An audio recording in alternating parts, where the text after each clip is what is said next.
읽겠습니다. 창세기 12장 1절에서 3절까지 말씀, 구약 13쪽이 되겠습니다. 찾으신 줄 알고 봉독합니다. 여호와께서 아브라함에게 이르시되 너는 너의 고향과 친척과 아버지의 집을 떠나 내가 내게 보여줄 땅으로 가라. 내가 너로 큰 민족을 이루고 내게 복을 주어 내 이름을 창대하게 하리니 너는 복이 될지라. 너를 축복하는 자에게는 내가 복을 내리고 너를 저주하는 자에게는 내가 저주하리니 땅의 모든 족속이 너로 말미암아 복을 얻을 것이라 하신지라. 아멘. 오늘 이 밤에 우리에게 귀한 말씀을 주실 목사님은 주한대학원대학교 선교학 교수로 수고하시는 조혜령 교수님이십니다. 우리 가까운 광주에서 호남신학대학교, 우리 교단신학대학교에서 선교학 교수로 또 시무하시다가 이 자리를 옮기셔서 주한대학원대학교 선교학 교수로 심호하시는 귀한 목사님. 저와는 제가 고척교회 다닐 때 우리 교회 부목사님이셨습니다. 우리 목사님 앞에는 저는 영원히 성도입니다. 우리 목사님의 가르침을 받고 자랐던 사람이기 때문에 그렇습니다. 그러니까 여러분의 목사의 선생님이시니까 얼마나 더 훌륭하시겠습니까? 오늘 이제 귀한 목사님 나오셔서 우리는 선교사입니다 라고 하는 그러한 제목으로 여러분께 말씀 전해 주실 때 결단의 시간이 되었으면 좋겠습니다. 그래서 2022년 그 한 해를 선교사의 사명을 가지고 우리가 교회 공동체를 섬기고 지역사회를 섬기는 그러한 은혜가 있을 수 있기를 바랍니다. 이제 목사님 나오실 때 우리 같이 박수로 환영하는 마음으로 맞이하겠습니다. 목사님 나오시겠습니다. 예.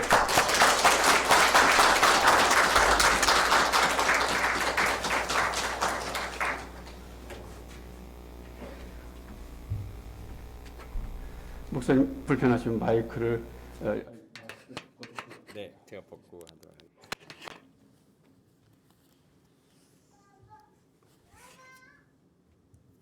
안녕하세요.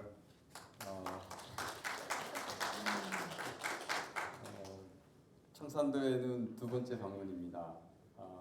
호남신학대학교에서 교수로 재직할 때 신대원 3학년 학생들 데리고 졸업여행을 청산도로 와서 2박 3일 동안 보내고 갔는데 그때 청산도 교회만 이렇게 바라보고 우리 교단 교회가 있구나 생각만 하고 한 목사님께서 여기서 심호하시는지도 모르고 학생들과 함께 왔다가 갔어요. 그래서 또 오고 싶은 섬이고 오면 섬 같지도 않고 섬이 워낙 커서 육지에 와 있는 듯한 느낌을 받을 만큼 청산도는 굉장히 아름다운 섬이고 또 서편제로 굉장히 유명한 영화 촬영지여서 여행객들이 많이 오는 곳이라는 생각을 늘 하고 있었는데 갑자기 전화가 왔어요. 한 목사님께서 성경신 예배 때 와서 좀 말씀 좀 전해주면 좋겠다 해서 선뜻 네 가겠습니다란 말이 안 나오더라고요. 왜냐면은 청산도이고 섬이고 또 배 타고 들어가야 되고 교회 여러 가지 일도 있었고 그랬는데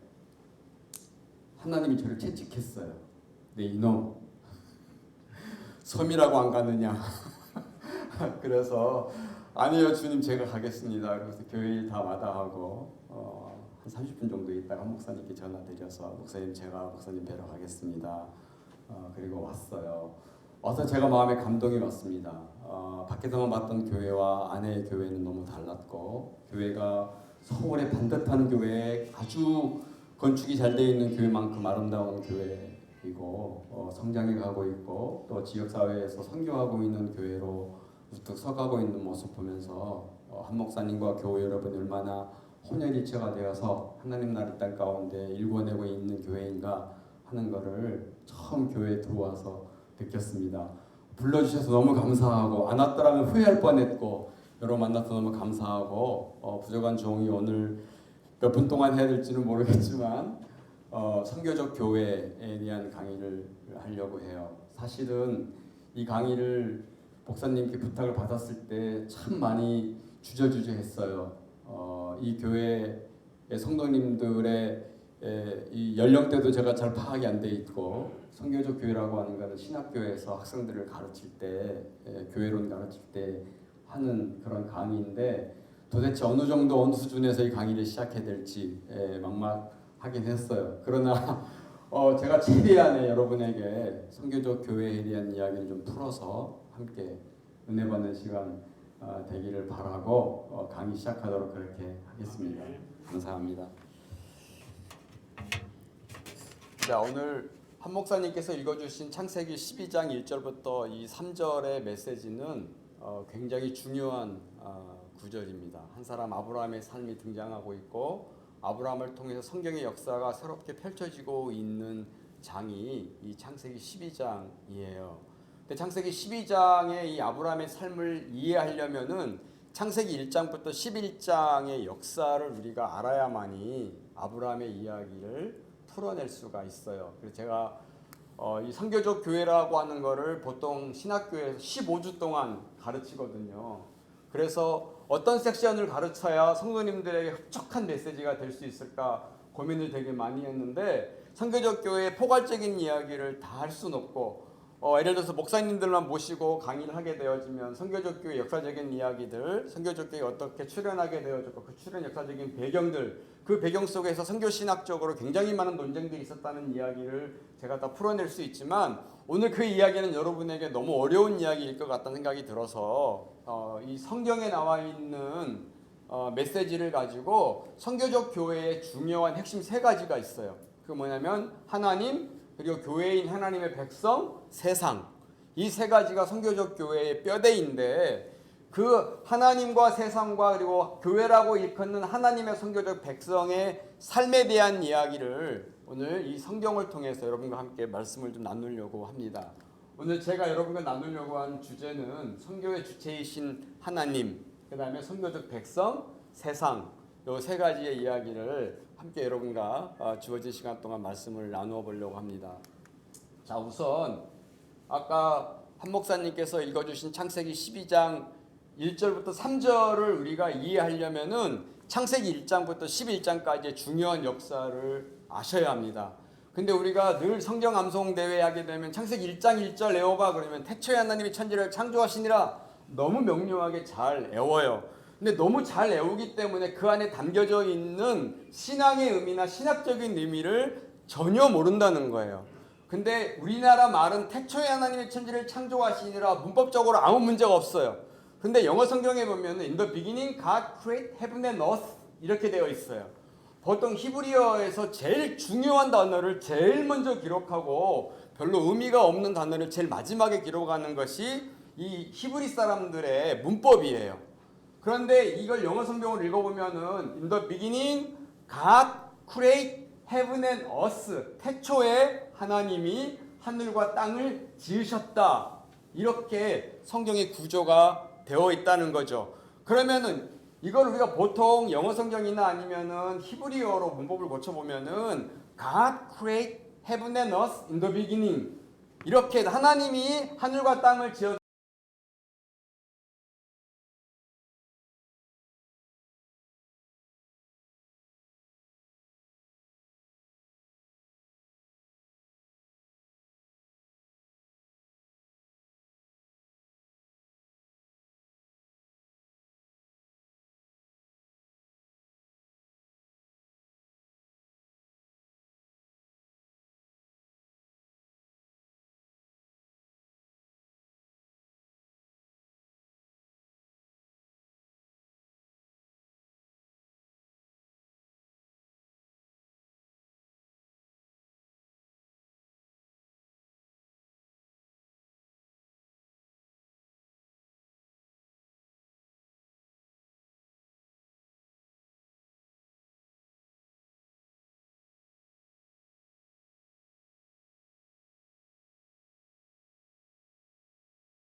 그리고 순종하는 관계였고 파트너십이었던 이 세상과 하나님과 인간의 관계가 하나님 형상이 파괴되어졌고 저주를 받게 되어졌어요.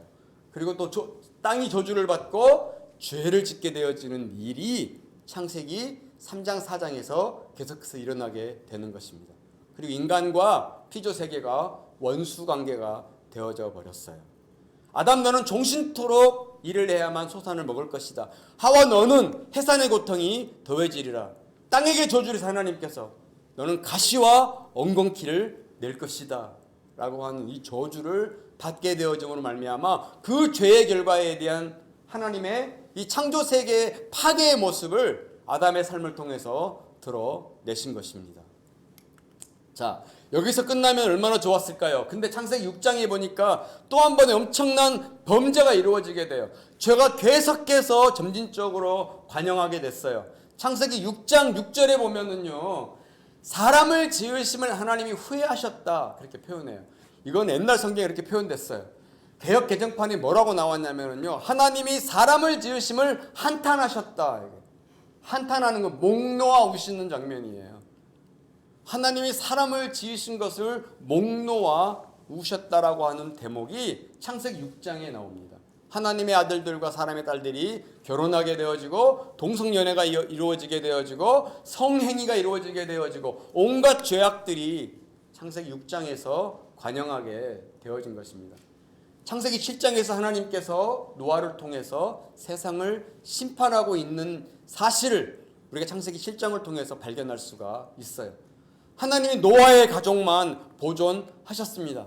여러분 그냥 놀라운 거는요, 보세요. 하나님이 얼마나 멋있는 분이냐면요, 창세기 1장 26절 27절을 보면은 생육하고 번성하고 땅에 충만하고 땅을 정복하고 땅을 다스리라 라고 아담의 가정과 하나님과 약속을 맺어요. 그리고 하나님이 계속해서 아담의 가정을 사랑하고 있음을 갖다가 우리가 발견할 수 있는데, 아담과 하와가 범죄하고 난 다음에 인류의 죄가 들어오게 되어지고 죄가 관영하여서 하나님이 한탄하시고 하나님이 물로 세상을 심판하고 난 다음에 노아의 8 식구만 살려두셨어요.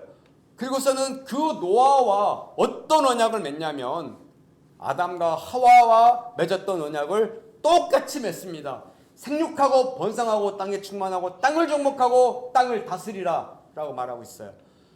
여러분, 제가 여기서 끊어서 사건을 정리해 볼게요.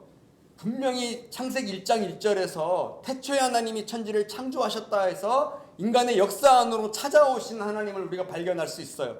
창세기 3장에서 아담과 하와가 죄를 범하였지만은 그들이 더 범죄할까 두려웠고 가죽옷을 입혀서 하나님의 나라, 하나님 에덴을 내쫓았지만은 여전히 하나님이 아담과 하와를 관리하시고 보호하는 모습을 볼 수 있어요. 창세기 6장 7절 와가지고는 인류가 엄청난 죄를 범했지만은 노아의 가족을 하나님 보존하셔서 계속해서 하나님이 인간의 역사를 문을 두드리고 계시고 찾고 계시고 아담과 하와를 찾으셨던 것처럼 노아의 8 식구를 통해서 여전히 인간의 역사 안으로 계속 들어오고 계시는 하나님을 우리가 볼 수 있어야 합니다. 보여야 합니다. 보지 못하면 깨달을 수가 없어요. 너무 중요한 사실이 이 성경의 기록이 되어져 있습니다. 자, 창세기 11장에 와서 또 한 번의 엄청난 사건이 일어나잖아요. 그렇잖아요? 바벨탑을 쌓았어요. 이때 몇 민족이 모였냐면 70민족이 모였어요. 지구상에 존재하는 모든 민족 70민족이 이 시날 평지, 메소포타미아 시날 평지에 다 모였어요. 그리고 나서 우리가 흩어짐을 면하자. 그리고 뭘 쌓았어요? 바벨탑을 쌓은 거예요. 바벨탑을 쌓은 이 사실에 대해서 여러 이제 신학자들이, 성경학자들이 두 가지 얘기를 하는데, 하나는 홍수 심판에 대한 두려움 때문에 바벨탑을 쌓았다라고 하는 이야기도 있고, 또 다른 얘기는 인간의 교만 때문에 바벨탑을 쌓았다, 그렇게 표현하고 있어요. 자, 제가 퀴즈 하나 낼게요. 하나님이 제일 싫어하는 죄가 뭘까요? 응? 교만. 잠언에 보면은 하나님이 싫어하는 죄 7가지가 있나니 첫째는 교만이요 라고 얘기하고 있어요. 왜 하나님이 인간의 교만을 싫어할까요? 하나님은 창세기에 아담과 하와의 가정을 통해서 인간의 교만의 실상을 낱낱이 모았어요. 노아 홍수 때도 여전히 하나님께서 인간의 교만의 실상을 모았어요. 창세기 11장에 와서도 인간의 교만의 역사를 하나님이 낱낱이 보셨던 거예요. 그래서 하나님께서 교만을 가장 싫어하는 죄로 첫 번째로 올려놓으신 것입니다. 자, 창세기 11장에 바벨탑을 쌓고 흩어짐을 면하자라고 얘기했는데 하나님께서 뭘 흩으셨어요? 언어를 혼잡케 함으로 말미암아 이 민족을 다 흩어러 보셨어요. 그래서 69민족이 다 뿔뿔이 갈 길로 갔고 한 민족만 그 시날 평지, 메소포타미아 시날 평지의 이 바벨 지역에 남아있게 된 거예요. 그리고 그 안에 누가 있었냐면 아브라함이 있었어요. 더 놀라운 거는요, 이 시날 평지, 이 바벨 지역에 남아있던 이 한민족 안에는 하나님이 완전히 부재되어져 있었어요. 하나님을 예배하지도 않고 경외하지도 않고 하나님을 신뢰하지도 않고 하나님의 주권 앞에 순종하지도 않고 우상을 숭배하고 하나님이 완전히 떠나버린, 하나님이 부재되어져 있는 그곳에 누가 찾아왔어요? 하나님이 찾아오셨다는 사실이에요. 인간의 역사 안으로 카이로스의 하나님이 스스로를 제한시켜서 크로노스 안으로 들어오셨던 것처럼 창세기 11장을 지나서 12장에 와보니까 완전히 하나님이 부재되어져서 죄로 가득 차 있고 하나님 거기 머물러 계세요. 하나님 없이도 우리는 얼마든지 자유할 수 있어요 라고 말하고 하나님의 등을 돌리고 먹고 마시고 타락하고 우상 숭배 가운데 있는 그 한민족으로 하나님이 찾아오셔서 누구를 부르셨어요? 아브라함을 부르신 거예요. 그리고 오늘 목사님이 읽어주신 창세기 12장 1절부터 3절의 메시지가 그렇게 쓰여진 거예요. 믿음의 조상 아브라함은, 여러분, 아브라함은 절대 믿음의 조상이 아니에요. 물론 그가 나중에 창세기 22장에 가가지고 믿음의 조상으로 인정을 받게 되지만은 창세기 12장에서 우리가 아브라함을 믿음의 조상으로 찾으려고 하는 건 너무 어불성설이에요. 아브라함은 하나님을 알지 못했어요. 그의 아버지 데라는 우상의 형상을 깎아서 생계를 유지하며 사는 사람이었기 때문에 완전히 하나님이 부재되어져 있는 삶이 바로 이 바벨 지역에 있었던 거죠. 그 안으로 하나님이 찾아오셔서 누구를 부르시냐면 아브라함을 부르세요. 자, 이제 우리는 목사님 설교할 때 우리는 듣기 좋은 메시지만 아멘해요. 우리 다 그렇잖아요. 저건 나한테 얘기하는 얘기야. 창세기 12장 1절부터 3절을 여러분 잘못 읽으면 큰일 나요. 그리고 무슨 창세기 12장을 해석할 때에 하나님께서 본토 친척 아버지 집을 떠나라고 해서 떠났더니 복을 받았고 그 이름이 창대케 되어졌다. 나도 청산도를 떠나야 되겠다. 보따리를 다 싸질머지고 청산도를 떠나는, 이게 복의 근원이 되는 게 아니라는 거죠. 창세기 12장 1절부터 3절 중에 제일 중요한 구절이 어딜까요? 너의 본토 친척 아버지 집을 떠나라. 내가 너로 큰 민족을 이루고 내가 내게 복을 주어 내 이름을 창대케 할 것이다. 얼마나 멋있어요. 괜찮아요? 하나님 부르심 앞에 아멘하고 떠나면 하나님이 내 이름을 창대케 하고 내게 복을 주시겠구나. 너무 놀라운 일이에요. 우리의 설교는 거기서 끝나면 안 되는 거예요. 우리의 메시지를 거기서 듣는 것으로만 끝나면 안 돼요. 아브라함을 부르신 가장 중요한 목적이 뭐냐면 너로 인하여 열방이 복을 얻게 할 것이다. 아멘. 라고 하는 거예요. 하나님 앞에서 아브라함은 선교사로 부름을 받은 것입니다. 너로 인하여 열방이 복을 얻게 할 것이다. 자, 창세기 12장 1절부터 3절을 뒤집어서 읽어보세요. 너로 인하여 열방이 복을 얻을 것인데 그 복을 얻게 하기 위해서 내가 내게 복을 줄 것이다. 근데 복을 받으려면 어떻게 되느냐? 너의 본토 친척 아버지 집을 떠나라. 이렇게 거꾸로 읽게 되어지면은 하나님 앞에서 아브라함의 부르심이 분명해지는 거예요. 하나님은 열방을 위해서 아브라함을 부르셨고 아브라함은 그 열방을 향하신 하나님의 선교적 삶에, 하나님의 선교적 목적에 부름받은 존재가 아브라함입니다. 근데 아브라함은 하나님을 전혀 알지 못했죠. 그렇잖아요? 그래서 하나님께서 그냥 아브라함을 갈대아 우르 바벨탑을 떠나라. 내가 내게 복을 줄 것이다. 이렇게 말씀하지 않고 조목조목 얘기했어요. 본토 친척 아버지 집. 도대체 본토 친척 이 아버지 집은 아브라함에게 뭘 의미하는 것일까요? 본토는 뭐예요? 랜드, 땅이에요. 여러분 아브라함이 갈대아 우르를 떠날 때 하란 땅을 떠날 때 몇 세였어요? 75세. 그렇잖아요? 75년간을요. 자기의 추억과 삶이 고스란히 남아있는 것이 어디였냐면요. 바로 메소포타미아 하란 지역이었어요. 근데 그 땅을 그 본토를 네가 포기할 수 있느냐라고 하나님이 네고시에이션 하는 거예요. 그때 아브라함이 계산을 했겠죠. 하나님 본토 정도야 제가 떠날 수 있어요 하고 당당하게 얘기했을 것입니다. 그 다음에 하나님이 아브라함을 더 깊은 수렁으로 빠뜨려요. 친척이라고 하는 단어를 끄집어내서 아브라함을 시험합니다. 친척은 뭘까요? 당시에 부의 상징이 뭐냐면요, 친척이었어요. 얼마나 많은 친척을 거느리느냐, 얼마나 가족관계가 광대하고 광범위하느냐가 당시의 권력과 리더십을 결정하는 거였어요. 하나님께서 아브라함에게 너의 리더십과 권력을 포기할 수 있느냐라고 물으셨던 것이죠. 그리고서 아브라함을 더 깊은 수렁으로 끌고 들어갔어요. 그게 뭐냐면 아버지 집을 떠날 수 있느냐라고 물었던 것이에요. 구약에서 아버지는 어떤 역할이에요? 하나님을 대신해서 자녀를 축복할 수 있는 권한을 하나님께서 아브라함에게 주신 것입니다. 아니, 아버지들에게 준 거예요. 그렇기 때문에 아버지는 아브라함의 일생의 복의 통로가 될 수 있는 막강한 영향력을 가지고 있는 대상이 아버지였어요. 그런데 하나님께서 본토와 친척과 아버지 집을 떠나라 라고 말했을 때에 아브라함은 엄청나게 많이 고민을 했을 거예요. 왜냐하면 여러분처럼 하나님을 잘 경외하고 주일 예배, 주일 저녁 예배, 새벽 예배, 금요 철학 기도에 나와가지고는 열심히 기도하고 하나님을 경외합니다라고 하는 온전한 신앙 고백을 하고 있는 상황에서 하나님께서 예은아, 너의 본토 친척 아버지 집을 떠나라 그러면 네 주님, 제가 아빠를 떠날 수 있어요. 아마 떠날 거예요.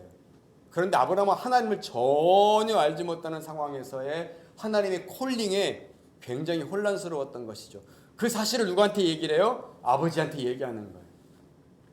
그래서 분명히 하나님은 너의 아내 사라와 단둘이 떠나라고 명령했는데 그 명령에 대해서 아브라함이 확신이 없었기 때문에 가족 전체를 데리고 하란 땅을 떠나게 되는 것이죠. 오늘 포인트는 거기에 있는 것이 아니기 때문에 아브라함 이야기는 제가 여기서 자를게요. 아브라함의 부르심은 단순히 아브라함 한 사람에게 복을 받고 그의 이름이 창대케 되기 위한 부르심이 아니라 열방에 복을 주기 위해서 하나님을 떠나서 흩어져 있는 그 69민족에게 하나님께서 복을 주시기 위해서 다시 그들을 되찾기 위해서 아브라함을 따로 불러 세우셨다는 사실을 우리가 창세기 12장 1절부터 3절을 통해서 발견해야 합니다. 자, 구원의 주체는 하나님 자신이라는 사실을 우리가 이 아브라함의 개인의 삶을 통해서 발견할 수가 있어요. 열방을 축복하기를 원하시는 하나님의 마음이 이 아브라함의 삶에 잘 나타나 있고 그 창세기 12장 1절부터 3절에 명료하게 나타나 있다는 사실이에요. 그런 면에서 아브라함은 하나님의 선교적 도구입니다. 자, 이 하나님의 선교라고 하는 이 미시오 데이 가지고요, 교단 차원에서 얼마나 많은 대립이 있는지 몰라요. 가장 보수적인 고신 측에서는 강의 시간에 교수님이 하나님의 선교라고 하는 단어만 강의 시간에 얘기를 해도 제명을 당해요. 다행히 우리 통합측 교단은요, 합동과 진보를 다 아우를 수 있는 교단에서 얼마나 감사한지 모르겠어요. 그런 면에서 우리는 하나님의 선교라는 말을 그냥 쉽게 얘기할 수 있어요. 하나님의 선교를 다른 말로 여기 미시오데이인데 선교하시는 하나님이란 단어예요. 조금 어려울 수 있겠지만 이 단어가 시작된 단어는 출현하게 된 배경은요, 1952년 독일의 작은 마을에서 전 세계에 흩어져 있는 선교사와 신학교에서 가르치는 교수들과 그 다음에 북미권에 있는 모든 학자들이 모여서 대토론을 하게 되어졌어요. 선교의 주체가 교회냐 아니면 사람이냐 하나님 자신이냐 라고 하는 이 엄청난 토론을 하게 되어졌고, 거기서 명료하게 결정한 게 뭐냐면 선교의 주인은 하나님이시다 라고 하는 이 결정을 1952년 독일의 빌링겐이라고 하는 마을에서 하게 됐어요. 거기서부터 미시오데이 하나님의 선교가 출발하게 된 것입니다. 그리고 하나님의 선교가 보다 명료하게 선교 현장이나 교회 현장으로 들어오게 된 것은 1980년 레슬리 뉴비긴이라고 하는 선교사님이 영국에서 오랫동안 공부하고 난 다음에 인도 선교사로 갔어요. 인도는 힌두교잖아요. 메이저 힌두교에서 소수의 기독교인들이 존재하는 걸 선교사로 갔는데 그 흩어져 있는 작은 교회들마저도 일치와 연합을 가져올 수가 없어요. 왜냐하면 다 부족 교회이기 때문에 자기 부족의 스타일로 예배드리기를 원하고 다른 부족의 스타일은 전혀 다 배척하는 아주 선교하기 어려운 지역에 레슬리 뉴비긴이 35년 동안 그 선교하게 되어져요. 그리고서는 거기서 어떤 교회를 만드냐면요, 연합교회를 만들어요. 그 연합교회는 우리로 말하면 장로교, 그 다음에 성결교, 감리교, 침례교 각각의 교단들이 함께 모아서 하나의 교회를 세우고 오늘은 장로교식으로 내일은 침례교식으로 모레는 성결식으로 예배를 드리면서 하나님 앞에 예배하는 그런 교회를 세우게 된, 완전 선교적 교회를 세우게 됐죠.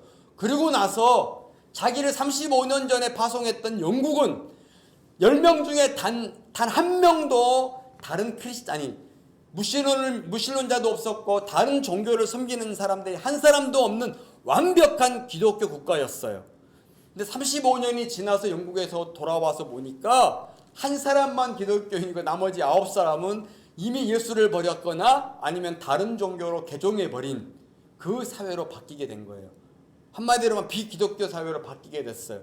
그래서 레슬리 뉴비긴이 한탄하면서 도대체 영국 교회가 왜 이렇게 되었을까라고 신학적으로 숙고하면서 그때 얻어낸 결과가 뭐냐면은 교회가 미션을 버렸다는 사실을 깨닫게 되는 거예요. 영어 성경에 보면은요, 미션, 그다음에 복수인 미션스, 미셔너리 이런 단어는 다 나와 있어요. 근데 미셔너리라는 형용사는 영어 사전에 나와 있질 않아요. 그건 레슬리 뉴비긴에 의해서 만들어진 것이고 교회라고 하는 이름 앞에 미셔널 처치라고 하는 이 용어가 붙게 되어지면은 선교하는 교회, 선교사를 파송하는 교회, 선교 헌금을 많이 모아서 후원하고 교회가 얼마나 많은 선교사를 더 많이 보내느냐라고 하는 선교하는 교회를 얘기하는 것이 아니라 교회의 본질이 선교다.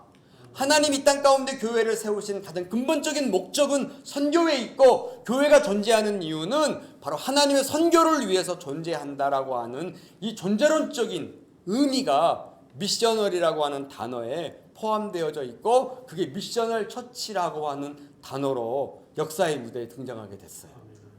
그게 레슬리 뉴비긴의 업적 중에 하나입니다. 그건 이제 다른 섹션에서 제가 이제 강의할 때 얘기를 하는데 이거를 얘기하고 넘어가야 하나님의 선교라고 하는 의미를 여러분들이 이해할 것 같아가지고 제가 짤막하게 설명을 드렸어요. 그래서 아브라함은요, 하나님의 선교하시는 하나님을 위해서 부름받은 하나님의 선교적 도구인 거죠. 아브라함 개인을 위해서 부른 것이 아니라 열방의 복을 얻게 하기 위해서 하나님의 아브라함을 부르셨다라고 하는 것입니다. 자, 이제 레위기로 넘어가 볼게요. 자, 앞에까지는 창세기 12장 1절부터 3절까지는요, 하나님은 선교하시는 하나님의 선교하시는 하나님이 한 사람 아브라함을 부르셔서 역사의 무대에 등장시켜서 그를 통해서 열방을 구원하기 위한 목적으로 부르신 선교하시는 하나님에 대해서 분명하게 제가 여러분한테 말씀을 드렸어요. 지금 이해가 되세요? 어떤 분은 반 눈 감고 지금 자고 있는 분도 계시고 강의가 왜 이렇게 재미가 없어 막 그런 분도 계세요. 어쨌든 제가 한 목사님한테 허락받은 시간은 오늘 12시에 밤 12시에 끝내는 거예요. 그러니까 아예 집에 갈 생각 말고 배도 끊어졌겠다, 밤은 깊겠다, 뭘 얘기해도 오늘 밤 12시까지 얘기할 테니까 갈 생각하지 마세요. 자, 이제 레위기로 넘어가 볼게요. 레위기는 어떤 무대가 등장하냐면요, 하나님의 선교적 백성에 대한 이야기가 나옵니다. 앞에까지는 하나님에 대한 이야기를 했어요. 이제는 제가 교회에 대한 이야기를 해보려고 해요. 교회를 다른 말로 표현하면요, 하나님의 백성 그렇게 얘기를 해요. 하나님의 집, 하나님의 백성 그렇게 얘기를 하잖아요. 근데 그걸 하나님의 선교적 백성, 미셔널 피플 이렇게 얘기할 수 있어요. 자, 그런데 보세요. 하나님의 백성을 가장 잘 표현해 놓고 있는 책이 어디냐면요, 출애굽기예요. 출애굽기. 자, 여기서 퀴즈 하나 내볼게요. 자, 하나님께서 아브라함을 부르셨죠, 분명히. 그러고 난 다음에 하나님이 한 민족을 불러요. 한 사람에서 한 민족으로 넘어가요. 그 민족이 무슨 민족이에요? 이스라엘이야. 그렇잖아요. 그죠? 자, 이스라엘이라고 하는 이 이름이 역사의 무대에 우연히 등장했을까요? 절대 아니에요. 이스라엘이라고 하는 이름이 등장하기 전에 이스라엘의 본 이름이 뭘까요? 성경을 안 읽네. 히브리 민족. 히브리 민족. 노마노 민족이죠. 또도리 민족이라는 것이죠. 역사와 그 다음에 국가와 그리고 그 국가의 정체성이 존재하지 않는 떠돌이 민족이에요. 히브리 민족인 거죠. 야만인과 같은 그 민족 안으로 하나님이 찾아오셨어요. 아브라함을 찾아오셨고 이스라엘을 찾아오셨어요. 그 찾아올 때 누구를 도구로 써요? 모세를 도구로 쓰는 거예요. 여러분, 기가 막힌 장면이 나와요. 이 출애굽기의 첫 장에 딱 문을 열면은요, 나이 80에 미디안 광야로 도망간 모세가 날마다 호렙산을 보니까 불이 활 타오르는 나무가 타지를 않아. 내 나이 80에 도대체 저 호렙산에서 무슨 일이 일어나니 내가 보고 죽으리라 그러고선 이 노고를 이끌고요, 그 산을 올라갑니다. 여러분, 제가 어제요 무등산에 눈이 엄청나게 많이 왔어요. 근데 러닝화 하나 신고요 1187m를 올라갔습니다. 죽는 줄 알았어요. 내려올 게 너무너무 힘들어. 도대체 어떻게 내려갈지 난감했어. 일단 올라가 버리라. 올라갔더니 그 상고대에 눈이 쌓여 있는데 장관이었어요. 아마 모세가 그런 심정이 아니었을까. 모세가 호렙산에 또 올랐는데 그 떨기나무에 불이 활활 타오르는데 타지 않는 나무를 발견하게 됐어요. 그렇잖아요? 그런데 그때 거기서 어떤 음성이 들렸어요? 모세야, 모세야. 부르고 계셨어요. 아담아, 아담아, 내가 어디 있느냐라고 부르는 것처럼 동일하게 모세야, 모세야, 내가 어디 있느냐라고 불렀어요. 모세의 삶을 너무 잘 알고 계시는 하나님이셨죠. 그때 하나님께서 모세에게 뭐라고 말해요? 딱 한마디 내뱉었어요. 뭐라고 말했죠? 내가 선 곳은 거룩한 곳이니 내 발에서 내 신을 벗으라. 도무지 이해가 안 돼. 아브라함에게, 아니, 이게 모세에게 도대체 이게 하나님의 무엇을 의미하는지를 도무지 알 수가 없어요. 모세야, 고생했다. 호렙산에 오는 동안 너무너무 고생했다. 위로하고 격려할 줄 알았는데 내가 선 곳은 거룩한 곳이니 내 발에서 내 신을 벗으라. 하나님이 제일 먼저 모세에게 끄집어낸 게 뭐예요? 홀리니스, 거룩함이라고 하는 단어예요. 그리고 내가 너를 애굽으로 보낼 것이다. 아니, 애굽에서 도망 나왔는데 애굽으로 보내다니. 하나님, 보낼 만한 사람을 보내세요. 저는 말에 둔하고 지혜롭지 않아서 도무지 하나님의 사명을 감당할 수 없는 사람입니다 라고 얘기를 해요. 내가 내 형을 너의 스피커로 세울 것이니까 너는 가서 내 민족을 구하라 라고 하는 이 명령을 모세에게 주는 거죠. 그리고 하나님께서 그 모세를 대동하고 애굽으로 내려오시는 거예요. 430년 동안 애굽에 종살이했던 이 이스라엘 민족을 찾아와서 모세를 통해서 그 민족을 하나님이 선택하시는 것입니다. 하나님 부르셨어요. 찾아오셔서 부르시는 거죠. 그게 출애굽기 역사예요. 여러분 찾아보세요. 출애굽기, 레위기, 민수기, 신명기, 여호수아 이렇게 됐잖아요. 자, 레위기를 버릴게요. 민수기를 버려요. 신명기를 버렸어요. 그리고 출애굽기하고 여호수아로 딱 책을, 창세기, 출애굽기, 여호수아. 여러분 읽어보세요. 아, 역사에 아무런 흠이 없어요. 출애굽기 마지막 장이 뭐가 나와요? 모세가 느보산에 올라가가지고는요 여호수아를 불러놓고 나서 자기 겉옷을 입혀주면서 이제 네가 내 백성을 데리고 가나안에 들어가라. 나는 여기서 끝난다. 그리고선 가나안을 멀리 바라보고 모세는 죽어요. 그런 다음에 여호수아가 모세의 뒤를 이어서 가나안에 들어가는 장면이 여호수아에 나옵니다. 나와요, 안 나와요? 나오죠. 그럼 레위기, 민수기, 신명기 도대체 무슨 책이냐? 그거는요 출애굽기를 한마디로 말하면, 우리로 말하면 개론식으로 책을 쑥 써놓고 난 다음에 그 개론에서 아주 중요한 진리들만 뽑아서 레위기, 민수기, 신명기를 따로 책을 써놓은 거예요. 레위기는 하나님과 이스라엘 백성의 삶의 관계를 얘기하는 것이고, 민수기는 이스라엘의 흥망성쇠, 그들이 40년 동안 그 광야길을 걷는 동안에 하나님 앞에 반역하고 죄짓고 우상숭배하고 타락하고 순종하고 매맞고 했던 모든 역사를 낱낱이 기록해 놓은 책이 민수기예요. 신명기는 모세의 5편의 설교가 들어있어요.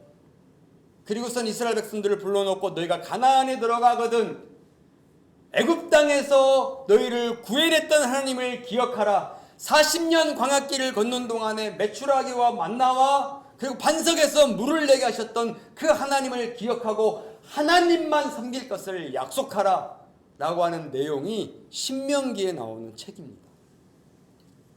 그러면은 레위기, 민수기, 신명기를요 출애굽기에 다 집어넣어도 아무런 문제가 안 돼요. 자, 그런데 출애굽기, 레위기, 민수기, 신명기를 우리가 하나의 책으로 묶어서 설명을 드려볼게요. 자, 출애굽기의 가장 큰 핵심이 뭘까요? 제가 얘기했죠. 레위기, 민수기, 신명기를 다 집어넣어가지고 출애굽기라고 하는 큰 책 하나를 가지고요 출애굽기의 제일 중요한 핵심 주제를 뽑으라 그러면은요 레위기 19장 2절이에요. 너희는 거룩하라. 나 여호와 너의 하나님이 거룩함이니라 라는 구절이 레위기 19장 2절에 나옵니다. 여러분 잘 보세요. 아브라함을 선택해서는요 하나님께서 복을 주시겠다고 했고 그 복을 통해서 내가 열방을 축복하겠다라고 말씀했어요. 그러면 아브라함은 복의 존재가 돼야 돼. 복을 나눠주거나 하나님의 복을 보여주는 존재 이전에 스스로 하나님 앞에서 자신이 복의 존재, doing이 아니라 being이 될 때에 그 삶에서 복이 나온다는 사실을 하나님께서 아브라함을 통해서 보여주셨어요.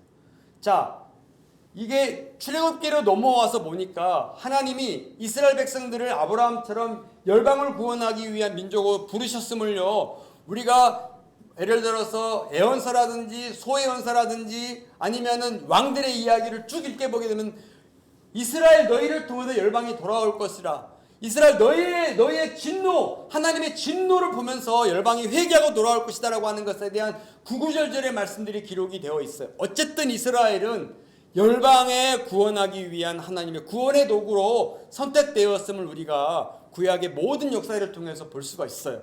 근데 놀라운 거는요 하나님께서 이스라엘 백성들을 열방을 돌아오게 하는 하나님의 구원의 도구로 사용하시기 전에 먼저 요구한 게 있어요. 그게 뭐냐면 거룩한 백성이 되는 거예요. 여러분 교회의 제일 중요한 게 뭘까요? 교회가 얼마나 지역사회에 일을 많이 하느냐, 얼마나 해외 선교회 선교사를 많이 후원하느냐, 얼마나 많은 선교사를 보내느냐에 앞서서 제일 중요한 것은 교회는 거룩한 곳이 되어야 됩니다.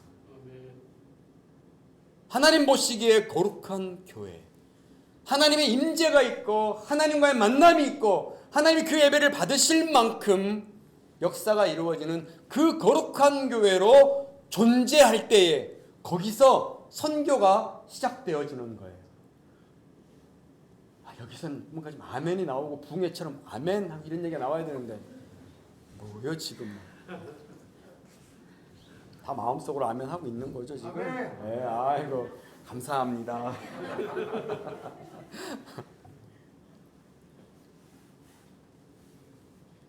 레위기부터 출애굽기부터 신명기의 이 역사는요 하나님 앞에서 하나님의 선교적 백성인 교회의 거룩함을 이야기하고 있는 거예요. 여러분 레위기, 민수기, 신명기는요 이스라엘 백성들을 향해서 말하지만 그 이스라엘 백성은요 오늘로 말하면 교회예요. 하나님의 교회, 살아있는 교회, 하나님의 부름을 받고 열방을 향해 나가도록 선택받은 교회인 것입니다. 하나님이 그 교회에게 명령하는 게 있어요. 너희는 거룩하라. 나 여호와 너의 하나님이 거룩함이니라. 우리가 하나님 믿는다라고 말해요. 하나님 제가 주님을 믿습니다. 하나님의 자녀입니다. 하나님 저는 교회 다녀요 라고 말할 때 뭘로 증명할 거예요? 성경책으로? 교회에 등록되어 있는 명부로? 아니라는 것이죠. 우리가 교회 다닌다는 걸 뭘로 증명해요? 세상 사람들과 다른 방식의 삶을 이야기하는 거죠. 거룩한 삶을 살아내는 것, 그것이 교회에서 제일 중요한 것이고 하나님이 이스라엘을 열방 가운데 하나님의 선교적 도구로 사용하시기 전에 제일 먼저 요구하셨던 것이 바로 거룩한 백성의 삶을 살아내는 것을 요구하셨습니다. 자, 그 이후에도 뭐 왕들의 이야기, 그 다음에 에언스의 이야기들이 쭉 나오지만 제가 다 잘라냈어요. 자, 그러고 나서 이제 요나의 이야기로 넘어가 볼게요. 요나는요, 하나님의 선교적 범위가 나와요. 하나님의 선교적 범위. 요나서가 4장으로 되어 있잖아요. 요나서 마지막에 어떻게 끝나는 줄 아세요? 하나님이 요나에게 이르시되 느느웨의 성에는 앞뒤를 분별치 못하는 14만 명이나 있었더라 라고 끝나요.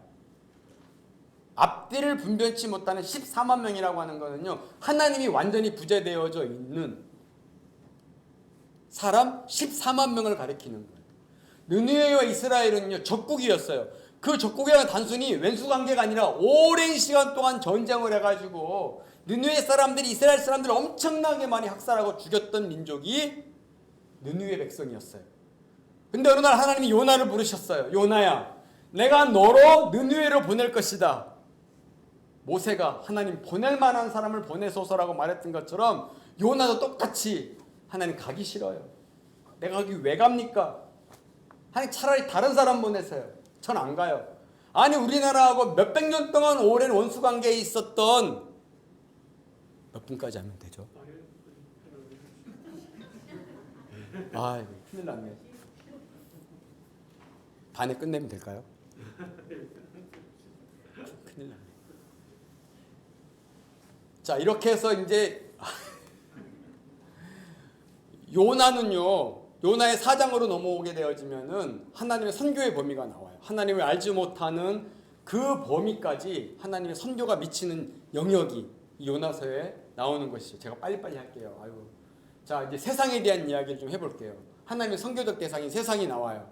자, 요한복음 1장, 3장, 마태복음 5장에 보면 태초에 말씀이 계셨다. 그 말씀 하나님 함께 계셨고 그 말씀 하나님의 세상이 창조되어졌다라고 하는 이 구절이 창세기 1장 1절과 병치를 이루는 구절이에요. 또 하나는 하나님이 세상을 사랑하셨다. 사랑한 세상에 아들을 보내셔서 그 아들을 통해 영생을 얻게 하셨다는 이 구절은요, 창세기 12장 1절과 3절을 병치를 이루어요.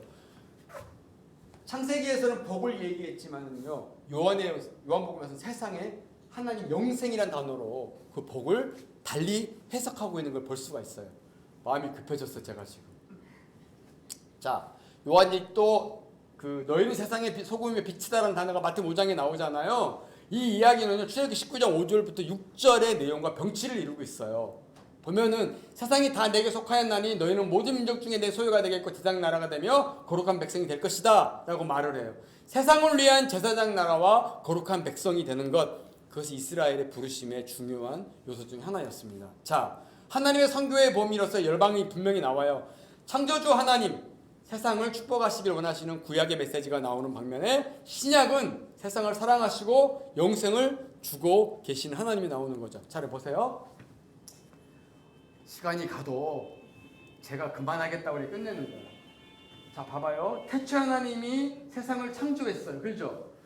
자, 창조주 하나님이 요한복음으로 오면은요, 어떤 하나님? 구속의 하나님. 세상을 이처럼 사랑하신 하나님이 나와요. 또 세상이 어디서 또 한번 나오죠? 요한계시록 보면 새하늘과 새 땅이라고 단어가 나와요. 그렇죠? 새하늘과 새 땅이 나오잖아요. 그것도 세상이에요. 자, 하나님의 포커스는 교회에 맞춰져 있는 것이 아니라 하나님이 지으신 세상을 향해서 이처럼 사랑하셨고 마침내 그 세상을 새하늘과 새 땅으로 회복하실 계획을 갖고 계심을 우리가 성경 전체를 통해서 발견할 수가 있어요. 하나님이 계속 자신의 모든 포커스를 세상에 맞추고 그 세상을 향해서 아브라함을 부르시고 모세를 부르시고 이스라엘을 부르시고 왕들을 부르시고 선지자들을 부르시고 그리고 예수님 12제자를 부르셔서 그 세상을 구원하기를 원하시는 하나님의 포괄적인 역사가 성경 전체에 나와 있는 것을 여러분 우리가 볼 수 있다는 사실이에요. 자, 세상이라고 하는 걸 제가 정리해 볼게요. 하나님에게 세상은 어떤 세상이냐면요, 하나님의 구속적 선교의 무대예요. 여러분, 우리의 신앙이요, 교회 안에 머무르면 절대 안 돼요. 교회가 교인들을 교회화하려고 하게 되면 안 된다는 거예요. 교회는 교인들을 훈련시켜서 세상으로 보내고 세상에서의 삶을 살아내야 되고 그 세상에서 하나님의 교회로 선교적 삶을 살아내는데 그 선교적 삶의 가장 중요한 것은 거룩한 삶을 세상 사람들에게 드러내 보여주는 거예요. 지금 여러분 다 거룩해 보여. 단 한 분도 안 돼. 다 거룩해 보인다는 거예요. 왜? 교회 공동체 안에 있기 때문에.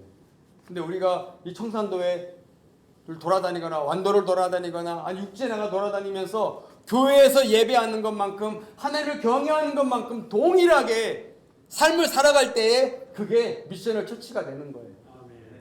교회와 세상을 분리해가지고 교회 안에서는 거룩하게 사는데 세상에서는 허랑방탕하게 산다면은요, 그건 교회가 절대 될 수 없어요. 그거는 소금이 제 맛을 잃고 세상 사람들에게 밟힘을 당하는 것밖에 안 된다는 사실입니다. 하나님의 임재의 공간이에요. 그리고 하나님께서 일하시는 작업실이 세상이라는 것이죠. 하나님의 구원의 역사가 펼쳐지는 곳이 세상이에요. 자, 우리에게 세상은 어떤 곳이냐? 그리스도인의 정체성이 발견되는 거예요. 여러분, 그리스도인이라고 하는 것을 가장 잘 드러낼 수 있는 것이 어디예요? 세상이에요. 우리는요, 우리의 포커스가 늘 주일에 맞춰져 있어요. 주일에. 우린 다 주일이야. 그런데 진짜 영성은요, 주일과 주일 사이의 삶이에요. 주일과 주일 사이에서 우리의 영성이 드러나는 것이고 우리가 그리스도인이라고 하는 것이 드러나는 것이고 그것이 어디예요? 세상이에요. 우리의 정체성이 확연하게 드러날 수 있는 곳이 세상, 즉 우리가 삶을 살아가는 주일과 주일 사이의 영역이라고 하는 것입니다. 우리의 말과 행동과 삶의 태도를 통해 하나님을 표현하는 공간이 세상입니다. 하나님은 우리를 일상으로 파송하셨어요. 믿으세요? 여러분, 우리가 진짜 살아가야 될 곳은 세상이에요. 거기서 우리가 교회로 살아야 합니다. 존재론적으로 살아야 하고 하나님의 성경의 백성으로 살아야 되고 미셔널 처치로 살아야 되고 우리의 말과 행실을 통해서 하나님을 드러내고 표현하고 우리의 거룩한 삶을 통해서 하나님이 영광을 받으시도록 우리의 삶을 내어드려야 하는 곳이 바로 일상이라고 하는 사실입니다. 자, 선교하는 교회와 선교적 교회. 선교하는 교회는요, 교회의 프로그램이에요. 교회의 많은 프로그램들 중에 하나가 바로 선교하는 교회라고 하는 것입니다. 교회 성장의 방편으로 선교를 생각하는 것이 선교하는 교회예요. 근데 선교적 교회는요, 교회의 존재 방식이에요. 교회가 무엇을 하는 곳이냐가 아니라 교회가 무엇이냐. What is a church? 교회가 무엇입니까? 그건 하나님의 선교를 위해 존재하는 곳입니다. 라고 하는 것이 선교적 교회를 얘기하는 거예요. 그리스도인의 일상적인 삶이 세상을 향해 선교적으로 부름받고 파송된 삶이라는 이 인식이 이루어질 때에 그게 선교적 교회, 미셔널 처치 그렇게 얘기할 수 있어요. 자, 이제 세 가지만 얘기하고 제가 강의 끝낼게요. 너무 길어서 죄송합니다. 자, 우리는 여러분 살아있는 교회예요. 여러분은 살아있는 교회 믿으세요? 네. 교회는 두 가지가 있어요. 가시적인 교회. 지금 이 청산도 교회가 가시적인 건물로서의 교회예요. 근데 더 중요한 교회가 있어요. 비가시적인, 보이지 않는 교회. 그게 뭐냐면 우리 자신을 얘기하는 거예요. 우리 자신은 교회예요. 살아있는 교회. 시장에 가도 교회, 믿지 않는 사람을 만나도 교회, 공동체 안에서도 교회, 교회 밖을 떠나도 교회. 하나님이 우리를 그렇게 부르셨어요. 하나님의 백성으로 살도록, 하나님의 선교적 교회로 살도록 우리를 부르셨다라고 하는 것입니다. 우리는 살아있는 교회다 라고 하는 거예요. 교회의 삶의 중심은 교회 안이 아니라 세상이라는 사실을 여러분 우리가 기억해야 합니다. 자, 두 번째, 여러분 우리는 살아있는 복음이에요. 전도지 돌리는 시대는 끝났어요, 여러분. 이제 그렇잖아요. 한국 사회에서 전도지 돌려서 그 전도지 받아가지고 교회에 오는 퍼센테이지는 거의 그라운드 제로입니다. 여러분, 우리 자신이 복음이 되어져야 합니다. 하나님이 세상에게 하나님의 구원의 메시지를 증거할 때 누가 필요해요? 우리 자신이 필요한 거예요. 세상이 하나님을 볼 수 있는 가장 중요한 영역이 어디예요? 우리 자신이에요. 우리가 복음으로 살아야 합니다. 뭐라고 말했어요? 너희는 그리스도의 편지요 그리스도의 향기라 그렇게 말했어요. 우리가 하나님 앞에서의 편지가 되어야 되고 그리스도의 향기가 되어져야 합니다. 복음의 전달자가 아니라 복음의 존재로 삶을 살아가야 될 줄로 믿습니다. 자, 세 번째는 우리는 받는 선교사다라는 것이죠. 우리는 세상으로 파송을 받는 선교사예요. 선교는 지금 우리가 살아가는 삶의 현장에서 이루어지는 거예요. 과거에는요, 교회에서 특별한 사람을 선택해가지고 선교원금을 지원해주고 해외 선교사로 보내는 것만 선교라고 생각했어요. 그건 철저하게 서구 사람들이 생각한 선교 방식이에요. 이제는 5대양 6대주가 다 선교지가 되어졌어요. 제가 인도네시아에서 한국으로 들어왔을 때에 인도네시아가 여러분 얼마나 어려운 선교지인지 몰라요. 그런데 8년 동안 선교하고 나서 한국에 들어왔더니 한국이 더 어려운 선교지가 되어버렸어요. 얼마나 어렵습니까, 여러분? 그리스도인이라고 하는 말을 내뱉기가 어려울 만큼 교회가 세상의 지탄이 되어지고 개독교니 온갖 소리, 나쁜 소리를 다 듣고 네거티브적인 소리를 다 듣는 것이 교회예요. 왜 그렇게 됐을까요? 교회가 미셔널한 이 선교적 마인드를 잃어버렸기 때문에 그래요. 여러분, 우리가 살아가는 삶의 현장이 선교지입니다. 이 청산도가 여러분 선교지예요. 하나님이 여러분을 이 청산도에 선교사로 보낸 거예요.